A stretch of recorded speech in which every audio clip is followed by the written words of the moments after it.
अस्सलाम वालेकुम यार, क्या आप तबीयत से ठीक है? मैं अगर उम्मीद करता हूँ आप ठीक होंगे और खैरियत से होंगे। मैं रशीद, आप हमारा यूट्यूब चैनल देख रहे हैं, रशीद व्लॉग।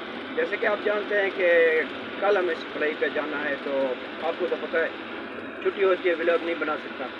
तो इंशाल्लाह फिर परसों वाले दिन इंशाल्लाह अच्छे से अच्छा व्लॉग बनाएंगे। और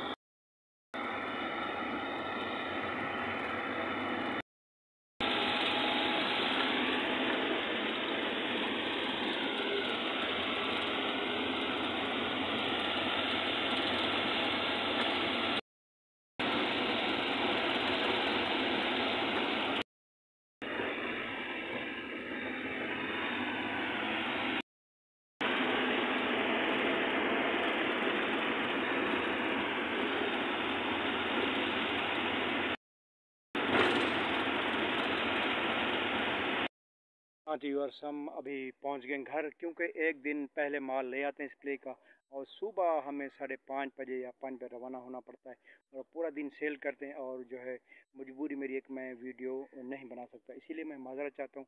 इंशाल्लाह अगली वीडियो में हाजिर होंगे। और आपको मैंने आपसे खाके का बोला था, इंशाल्लाह वो भी दोस्त के पास मेरी तैयारी है, वो इतवार को जाऊँगा इंशाल्लाह। तो वो भी इंशाल्लाह मेरा दोस्त अगर रहा घर तो पहुँच जाऊँगा इंशाल्लाह। फिर आप अगली किस्त में खाका देंगे इंशाल्लाह, ठीक है। अभी हम आ गए हैं घर, माल वगैरह लेके अभी आ गए। तो सुबह आपको मैं 12 तक निकलना है सप्लाई पे इंशाल्लाह। सप्लाई के बाद जो है मैं आपको बताऊंगा कि भाई अभी मैं आपके पास जो है कोई व्लॉग भेजने वाला हूँ या नहीं, ठीक है यार। अगली वीडियो का इजाज़त दीजिए, इंशाल्लाह मिलेंगे अगली वीडियो तक। अल्लाह हाफिज़। पाकिस्तान जिंदाबाद।